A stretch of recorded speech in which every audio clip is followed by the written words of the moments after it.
ओम दोस्तों, हमारे channel जाजिन tarot space में आपका स्वागत है। आज हम देखेंगे कि हमारा ये कार्ड 3 ऑफ पेंटिकल्स हमारे टैरो डेक में क्या क्या दर्शाता है। दोस्तों, हमने देखा कि 3s जो हैं ट्रायंगल को एक स्टेबल फिगर को दर्शाते हैं, स्टेबिलिटी को और ग्रोथ को दर्शाते हैं, और जब नेगेटिव हो जाएं तो वो काटते हैं, डिवाइड करते हैं। पेंटिकल्स एक पॉजिटिव सूट है। पेंटिकल्स हमने देखा था इस भौतिक दुनिया में हर भौतिक सुख को और भौतिक पदार्थों को दिखाता है। हर भौतिक चीज को जो है पेंटिकल्स दिखाता है। बहुत ही प्रैक्टिकल सूट है, ये काम का, कर्म का सूट है। तो जब हम 3s को पेंटिकल्स से जोड़ देते हैं तो हमारे पास क्या आ जाता है? ग्रोथ और मटेरियल चीजें, भौतिक सुख, भौतिक चीजें और कर्म, काम। जब हम इन दोनों को जोड़ते हैं, हमने देखा था 2 ऑफ पेंटिकल्स में जहां पर हमको एक डिसीजन पर आने के लिए दिक्कत हो रही थी, डिसीजन नहीं ले पा रहे थे, इनडिसीजन था, डीले था, काम बन नहीं रहा था या काम शुरू नहीं हो रहा था, या जो चीज़ें हमें लग रहा था कि ये हमारे पास ऑप्शंस हैं, वो ऑप्शंस जो हैं रियलिटी में बदलते हुए हमें नहीं नजर आ रही थी। 3 ऑफ पेंटिकल्स में पॉजिटिविटी आ गई है और एक ग्रोथ और काम को कंबाइन करते हुए हम यहाँ पर जो देखते हैं कार्ड पर, वो है कि एक स्कल्पटर है, वो अपने स्कल्पचर के ऊपर काम कर रहा है। एक व्यक्ति है जो अपने हाथ में पकड़ करके अपना काम जो है दिखा रहा है और लोगों को, अन्य लोगों को। 3 व्यक्ति हमें यहाँ पर नजर आ रहे हैं। तीनों ने जैसे टैरो डेक में ज्यादा करके लंबे लंबे वस्त्र पहने होते हैं, सब लोगों ने पूरी बॉडी को कवर करके लॉन्ग फ्लोइंग क्लोथ्स होते हैं, उसी तरीके के हमको यहाँ पर भी कपड़े नजर आ रहे हैं। बेसिकली ये काम का कार्ड है, काम करना और काम को डेवलप करना। देखिए दोस्तों, 2 ऑफ पेंटिकल्स में हम चाहते थे हमारा डिसीजन हो जाए। जो एस ऑफ पेंटिकल्स में हमारे पास न्यू एनर्जी आई थी, वो हम चाहते थे कि 2 ऑफ पेंटिकल्स में डेवलप करके आगे हम ले चल सके, लेकिन 2 ऑफ पेंटिकल्स में वो एनर्जी आगे हम लेके नहीं जा पाए, इनडिसीजन की वजह से या डिलेज की वजह से। लेकिन 3 ऑफ पेंटिकल्स में ये ही अच्छी बात है कि हम काम कर रहे हैं, ये काम करने का कार्ड है और हम अपना काम दिखा रहे हैं। काम दिखाने से क्या है कि उसके रिटर्न में या तो हमको सपोर्ट मिल रहा है या जो काम किया है उसका पैसा मिल रहा है। तो ये फाइनेंसेस आने का भी कार्ड है कि हमने जो काम किया उस काम के हमको पैसे मिले। इस कार्ड को क्राफ्ट्समैन्स कार्ड भी कहा जाता है, क्योंकि इसमें जो है क्राफ्ट से रिलेटेड दिखाया जा रहा है। लेकिन इसका मतलब ये नहीं है कि ये सिर्फ क्राफ्ट से ही रिलेटेड है, ये किसी भी तरीके के जॉब से या बिजनेस से रिलेटेड कार्ड है जिसमें इंसान अपना काम अच्छे से कर पाएगा, ऐसा दिखाया जाता है। Doing a job so well कि आप वो काम इतने अच्छे से करते हो या इतने यूनिक तरीके से करते हो कि आप जो है उसके लिए अपने खरीदार ढूंढ पाओ। दोस्तों, एक चीज और है इस कार्ड में कि जहां तक कि ये क्राफ्ट्समैन कार्ड है जहां पर काम किया जा रहा है, लेकिन इस कार्ड में इन्वेस्टर्स के ऊपर, जो फाइनेंशियल इन्वेस्टर्स हैं उनके ऊपर भी उतना ही जोर है। मतलब ये कि हम जो काम करना चाहते हैं उसके लिए हमें जो फाइनेंसेस की ज़रूरत है वो हमें प्राप्त हो जाएंगे, या फिर हमने जो काम किया है उससे हमें जो फाइनेंसेस कमाने थे वो हमें मिल जाएंगे। तो ये कार्ड सिर्फ काम करने का कार्ड नहीं है, काम की सक्सेस का भी कार्ड है। मतलब ये नहीं कि हमने काम कर दिया और वो काम दरिया में डूब गया, नेकी कर और दरिया में डूबा, वो वाला कार्ड नहीं है ये कार्ड वो कार्ड है, काम करो एंड रीप द बेनिफिट्स। उसके जो फायदे हैं वो उठाओ, उससे पैसा कमाओ या उसको आगे बढ़ाओ। आप अपने काम को ग्रो कर सकते हैं, नर्चर कर सकते हैं, डेवलप कर सकते हैं और आगे खुद से भी और उस फाइनेंशियल सपोर्ट से भी जो आपको मिल रही है, यही चीज हमको 3s प्रॉमिस करते हैं। Growth, stability of the triangle, वही चीज हमको 3 ऑफ पेंटिकल्स में मिल रही है। जो हमने मेहनत की थी उसका हमको परिणाम, फल मिल रहा है। अब देखिए दोस्तों, इसके अलावा इसके और क्या क्या अर्थ होते हैं। जहां हम काम की बात करते हैं तो ऑब्वियसली हमें यहाँ दिख भी रहा है कि 3 लोग आपस में हैं।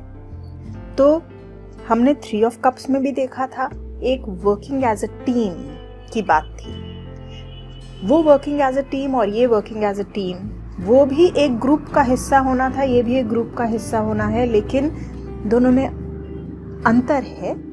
3 ऑफ कप्स में कप्स के ऊपर ज़्यादा जोर था, इमोशंस के ऊपर, social gatherings, social being part of a social team, माने कि आप अपने परिवार का हिस्सा हैं या अपने नेबरहुड का हिस्सा हैं, इस तरीके का कार्ड था वो। लेकिन वहीं 3 ऑफ पेंटिकल्स जो है वो है एक काम के जगह की टीम का हिस्सा होना, जैसे कि एक ऑफिशियल टीम का हिस्सा होना। अब उसके साथ साथ इसके और भी बहुत अर्थ आ जाते हैं, जैसे कि जब आप एक टीम का हिस्सा होते हैं तो आपने अपने टीम मेंबर्स के साथ कोऑर्डिनेट करना है, उनके साथ जो भी आप काम कर रहे हैं उसमें कोऑपरेट करना है। तो ये कोऑपरेशन का कार्ड है, कोऑर्डिनेशन का कार्ड है।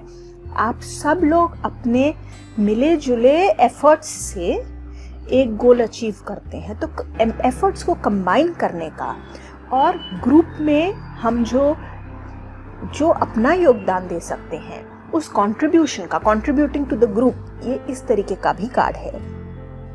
अब functioning, working as a team के बाद में हमारा नेक्स्ट चीज जो आती है वो है प्लानिंग। ये एक प्लानिंग का भी कार्ड है, जैसे कि एक स्केड्यूल फॉलो करना है। पहला बंदा ए है, वो इस वक्त तक, डेडलाइन तक हम बी बंदे को ये चीज़ें सौंप देगा। उसके बाद में बी ने अपना काम करना है, बी सी को ये काम इस तारीख तक सौंप देगा। ये जो एक स्केड्यूल है, या इस डेट तक ये काम हो जाना चाहिए, इस तरीके का भी कार्ड है। फिर आप जो अगर मैन्युफैक्चरिंग की बात करते हैं या इस तरीके के प्रोडक्शन के कामों की बात करते हैं तो रिसोर्सेज ऑर्गेनाइज करना, ऑपरेशन कैसे करना है, किसी चीज़ को बनाना कैसे है वो जानना। ऑल्सो प्लान करके, जैसे धीरे धीरे करके जो लोग बहुत लंबे वक्त तक काम करते हैं वो हमेशा ज़्यादा सक्सेसफुल रहते हैं उन लोगों के कंपैरिजन में जो कि एक ही बार में छलांग मार करके कहीं पहुंचना चाहते हैं। ये उस तरीके का भी कार्ड है कि आप लगातार निरंतर मेहनत करते रहिए। फिर जब हम प्लान करते हैं तो प्लान करने से पहले ही हम सोच लेते हैं कि ठीक है, हमें ये काम करना है।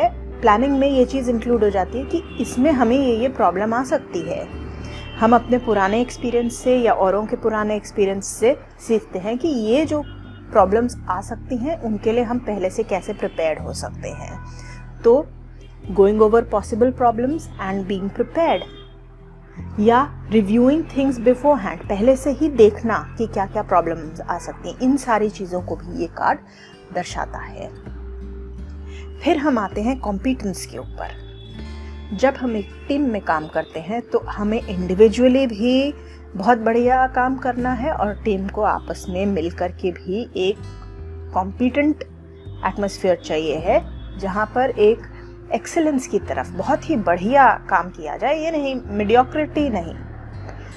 उसी तरीके से अपने गोल्स पूरे करना, काम अचीव करना, पूरे तरीके से करना, अच्छे से अपना काम करके अपनी काबिलियत को प्रूव करना, क्या करना है और कब करना है उसकी जानकारी होना, ये सब चीज़ों को भी ये कार्ड दर्शाता है।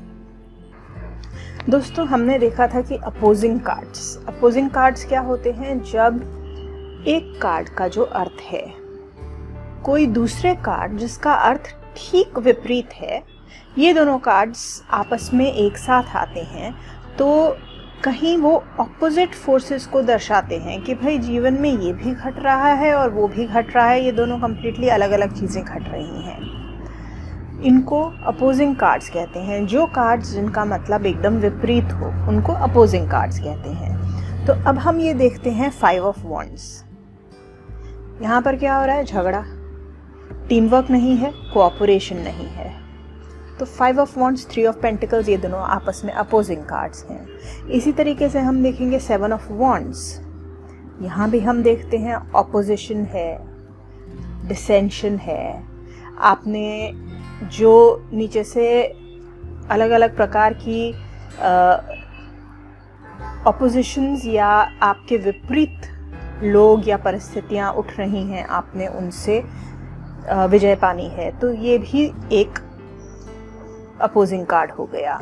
इसी तरीके से 8 ऑफ स्वॉर्ड्स, जहाँ पर हम एक काम कर पाएंगे ऐसा नहीं नज़र आ रहा है, बल्कि किस दिशा से लें, वो किस दिशा में जाएं, ये दिशा समझ ना आए, ऐसा कार्ड है ये। फिर 9 ऑफ पेंटिकल्स, खुद करना है, टीम वर्क नहीं है। अब दोस्तों ये चारों हम जो कार्ड्स देखते हैं, 5 of wands, 7 of wands, 8 of swords और 9 ऑफ पेंटिकल्स, ये सब आपस में रीइंफोर्सिंग कार्ड्स हों ऐसा ज़रूरी नहीं है।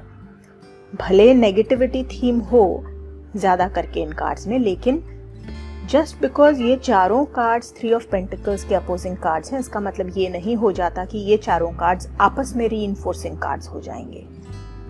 किसी में लैक ऑफ टीम वर्क है, किसी में नॉट हैविंग डायरेक्शन है, किसी में ऑपोजिशन है।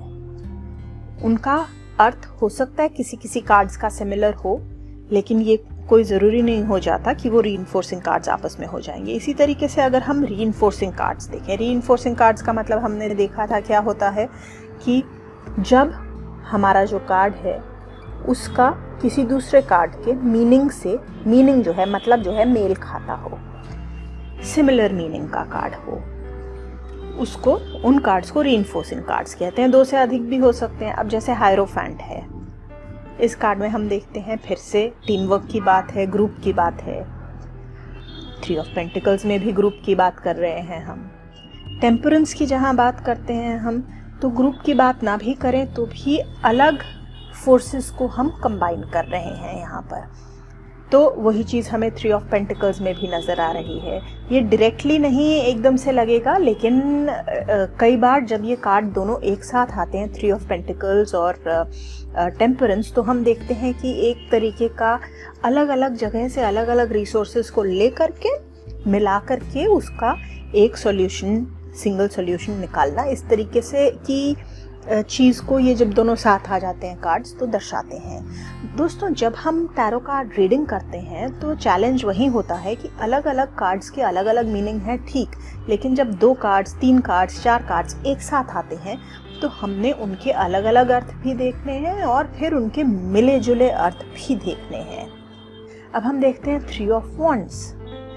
तो यहाँ पर हम प्लानिंग की बात कर रहे हैं, हमारा फ्यूचर जो है उसकी क्या उसमें हमने आगे जाकर के करना है, अब हमने अपना काम कैसे बढ़ाना है, इसकी बात कर रहे हैं। सारे अर्थ ओवरलैप नहीं करेंगे रीइंफोर्सिंग कार्ड्स में। जैसे 3 ऑफ वॉन्ड्स और 3 ऑफ पेंटिकल्स में हम डिफरेंस भी देखते हैं। 3 ऑफ वॉन्ड्स में जो है एक स्टेज तक हमारा बिजनेस डेवलप कर चुका है और अब हम इसको आगे कैसे ग्रो करें ये दिखा रहा है, लेकिन व्यक्ति जो है एक ओनर है और आगे वो अपने लोगों से कैसे काम कराए वो ये सोच रहा है। लेकिन 3 ऑफ पेंटिकल्स जो है वो इक्वल्स के बीच में है, टीम के बीच में। टीम में सब लोग इक्वल होते हैं, 3 ऑफ वॉन्ड्स में सब लोग इक्वल हैं ऐसा कुछ नहीं नजर आता। तो डिफरेंसेस भी नजर आएंगे आपको रीइंफोर्सिंग कार्ड्स में। इसी तरीके से अब 3 ऑफ कप्स हमने देखा था, वो भी टीम वर्क और वर्किंग इन अ ग्रुप का कार्ड था और 3 ऑफ पेंटिकल्स भी है, लेकिन दोनों की एरिया ऑफ वर्क अलग अलग है। जैसे मैंने आपको पहले भी बताया, 3 ऑफ पेंटिकल्स हम ऑफिस में टीम वर्क की बात करते हैं और 3 ऑफ कप्स जो है हम personal life, social life, neighbourhood, इन सब जगहों में टीम वर्क की बात करते हैं। दोस्तों मैं आशा करती हूँ कि 3 ऑफ पेंटिकल्स का अर्थ आप लोगों को क्लियर हो गया होगा। ये हमारा आखिरी 3 था। अब हम बढ़ेंगे फोर्स की तरफ। एक हाथ पे हमारा जो है फोर्स, नंबर सीरीज में जो फोर्स है, कि फोर्स का अर्थ क्या क्या होता है, जो नंबर है 4 उसका अर्थ टैरो कार्ड में क्या होता है और वो क्या क्या दर्शाता है, वो देखेंगे हम नंबर सीरीज़ में। और दूसरी तरफ हम अपने माइनर आर्काना में जो है चारों फोर्स जो हैं उसके अलग अलग वीडियो देखेंगे कि 4 ऑफ पेंटिकल्स क्या है, 4 ऑफ वॉन्ड्स क्या है, 4 ऑफ कप्स क्या है और 4 ऑफ स्वॉर्ड क्या है।